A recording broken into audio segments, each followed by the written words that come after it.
Aloha, Talofa, and Ia Ora Na, and welcome back to my YouTube channel. My name is Kananilokelani, Asuega, and I'm your favorite Polynesian dancer here on YouTube.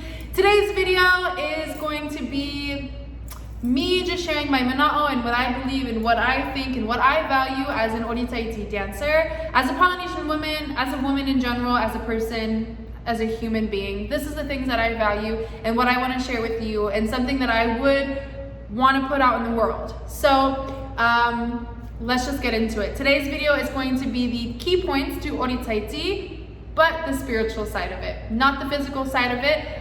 You can learn where to dance Ori Tahiti honestly anywhere. Like, honestly, there's so many resources out there, and if you don't know how to find them, please let me know in the comments and I can help direct you. But there's online classes now, because due to the pandemic, there's online classes, which has never really been a thing. I mean, people have taught online for sure, like I know a few people who have, but the majority of dancers weren't doing that, including myself. So all the teachers now have online classes, which they've most of the time opened it up to the whole world. Like myself, Tahiti videos on here where I explain technique or do some drills and things like my follow alongs. You can definitely go check those out. But there's so much more to Ori Tahiti, and that's something that you don't get to learn a lot, really, honestly. I'm not saying that people are not teaching this, but I am saying that if you're taking an online class like twice a week or whatever, you might not be talking about this part of it, because we're trying to teach you how to dance, which is so important.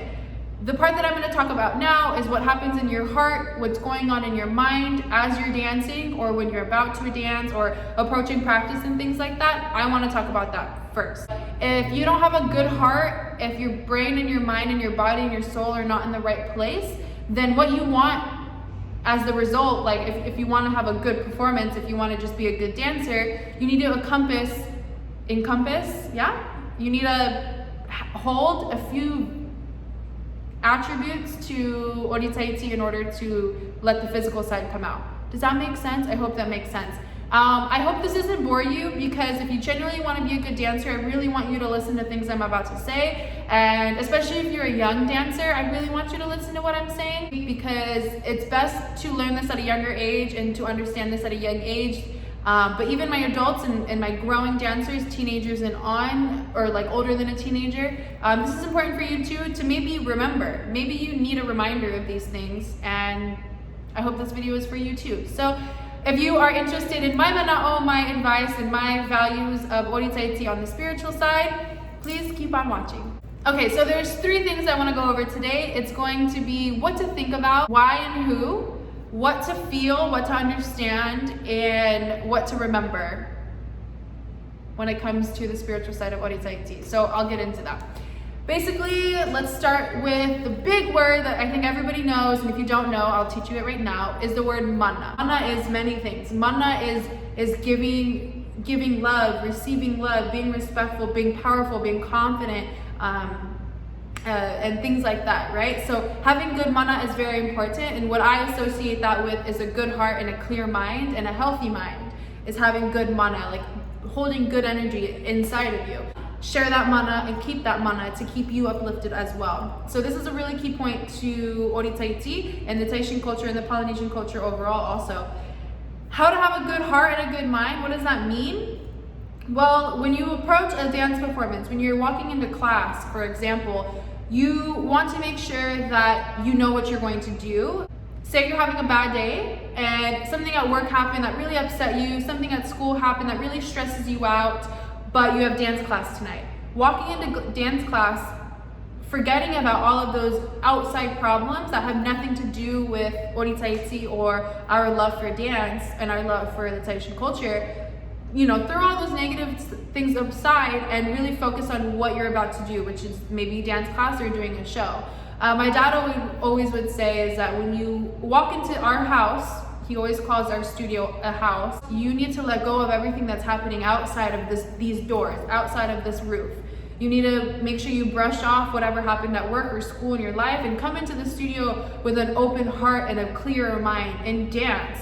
And then use the time in the studio to be free, be who you are, be what you want. And then when you walk out, when you go back into your normal life, maybe you'll be even clearer from your normal life because you allowed dance to be your therapy, you allowed dance to be your escape, your vessel to connect with yourself better. And that's what I mean by holding and giving good mana. And that's the key points of Ori Tahiti.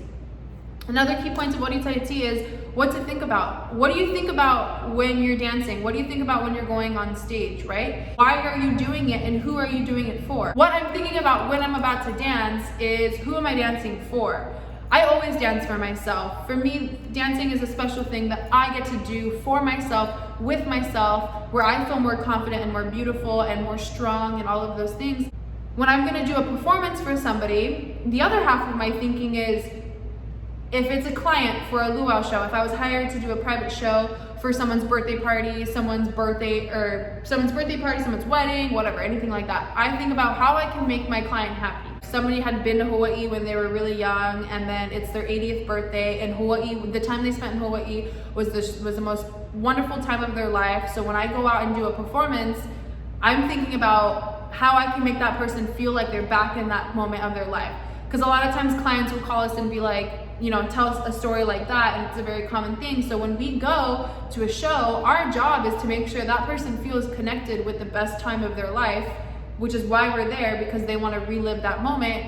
And in order for me to give them the best experience, I have to literally be thinking about that for them. I can't just like know that's what I'm supposed to do and then just not think about it. So I think of making eye contact with the client who wants to feel like they're back in paradise for their 80th birthday, but they're sitting in hot California or whatever, you know? And so that's also what I think about. If I'm going on stage for competition, I think about how I can best represent myself to the judges, because now it's a solo performance and I want to be able to show the judges that I know how to dance, who I am, what I represent, how I dance and things like that. So that's what's going on in my mind when it comes time to do a performance. I also think who I'm dancing for, I mentioned that already, I'm repeating words, but who I'm dancing for, whether it's my judges or a client or my family members or my mother or my grandmother, I can do a performance for an audience, but I'm talking about something that's maybe not physically there. So again, my grandma passing, I've done performances where I talked about my grandma passing, and that wasn't a moment for me to tell the audience like, hey, I have the best wha'arapu. That was a moment for me to tell the audience that I'm talking about something else, that I'm talking about my grandmother, that I'm telling a legend, and I need to remember who I'm dancing for, why I'm dancing, who I want to represent, and what I want to represent. And those are just, you know, mental things that I keep in mind when it comes to a performance, or even in class. What do I think about when I'm in class? That goes back to, you know, clearing your brain and having that good mana circulating throughout your veins and everything. And when I get into dance practice, why am I here and who am I here for? I'm in dance practice because I want to be a better dancer. I'm in dance practice because I want to see my friends and my girls, and things like that. So those are things to think about, because sometimes it's really easy to be a robot and walk through life absent-minded because we're either stressed about something else and not enjoying what we actually really enjoy.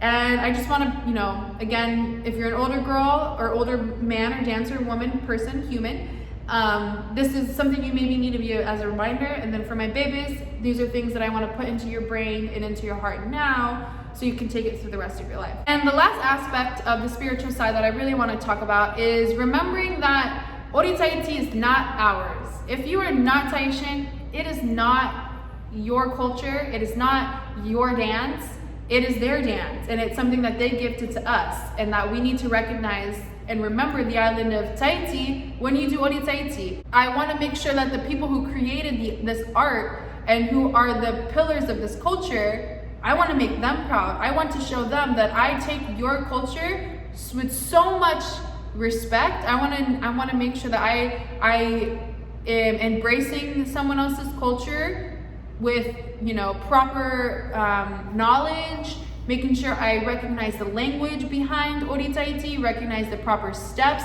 the history of Ori Tahiti. You know, like, it's really important to be able to, or it's really important to make sure that you make the Maohi people proud, the Tahitian people proud. It's beyond us, because didn't come from just us. It didn't come from me. If I taught you Ori Tahiti, maybe this is your first video about Ori Tahiti, whatever. I'm not giving this to you because it's my creation. I'm passing down an entire history of knowledge, an entire history of beliefs that were passed to me is what I'm passing down. So that's what we really need to remember, is that it goes beyond us foreigners, and the true people to make proud are the Maohi people. That's what I believe, because I will never be part of ripping away someone's culture. I will never be a part of cultural appropriation. So to genuinely make sure that you don't do that is to remember who you're gonna make proud. And beyond mom and dad, it's the Maohi people. I see a lot of luau shows, for example, that, and I'm not saying Hawaii luau show, I'm saying mainland luau shows. And I always think, like, is that show gonna make Polynesian people proud? If I'm doing hula, is that hula gonna make them proud? If I'm doing taisha, is that gonna make them proud? Because who cares about the foreigner's eye? I care about the person of this culture's eyes. I care about what they think and what they believe. And it's a really good way to put you back on track, because if you're from mainland, we live on mainland. We have mainland culture. We have mainland, inspirations. We listen to hip hop, we listen to rap and all those things or whatever. And so it's easy to not put ourselves in the shoes, or not put ourselves in the mindset and the setting of Polynesian people, or specifically speaking, the Tahitian people. So if you can just remember all of these things I'm saying, why you're doing it, who you're doing it for, what to remember, if you can check yourself every single time before you dance, then it's a humbling experience. You're gonna have the right heart and the right mind moving forward, and things like that. So this video is really important for me, and if you stayed through the whole time, please drop the wave emoji in the comments below if you stayed here through this whole time, because I use that emoji because when I was in Tahiti, I had this beautiful experience where I was knocked by a wave, and while I was knocked by the wave, I did a huge tuane'e, which is a body roll in Tahitian dance steps, and that's the first time that I ever was truly living like that island experience, where the island moved my body, moved my spirit, told me what to do, told me how to live, and it took complete control of me. The thing about Polynesian people is that they're very connected with their land, and when I was in that water, in that ocean, and the nature pushed my body, I came out of that water with a whole new mindset, with a whole new understanding of what it's like to be holding Polynesian mana'o, what it's like to be a Polynesian, what it's like to be in the island and understand why they focus on the land so much. I'm a Polynesian from the mainland. I was born and raised in California, and I'm a California girl, do or die. So I miss certain Polynesian aspects, and the only way to ever receive them or learn them or understand them is when I was back in the islands. And so that's why I want you to drop a wave. That's the emoji that came to my head because of that story, and I think it connects with what I'm saying now. Anyway, moving on. Key points of Ori Tahiti on the spiritual side. Please remember to clear your brain and clear your heart before you dance. And make sure to respect and understand this is not our culture, this is someone else's, and to make the Maohi people proud, to feel good in your heart, and to hold and receive and give good and positive mana. That is about this video. I think if I keep talking, I'm just gonna keep talking. If you like this video, please like, subscribe, share. Leave a comment below, leave a wave emoji if you're still here, and keep up with my socials for all of my upcoming workshops. You are amazing, you are loved. Stay beautiful, stay safe, and thank you for watching this video. I'll see you in the next one. Peace out.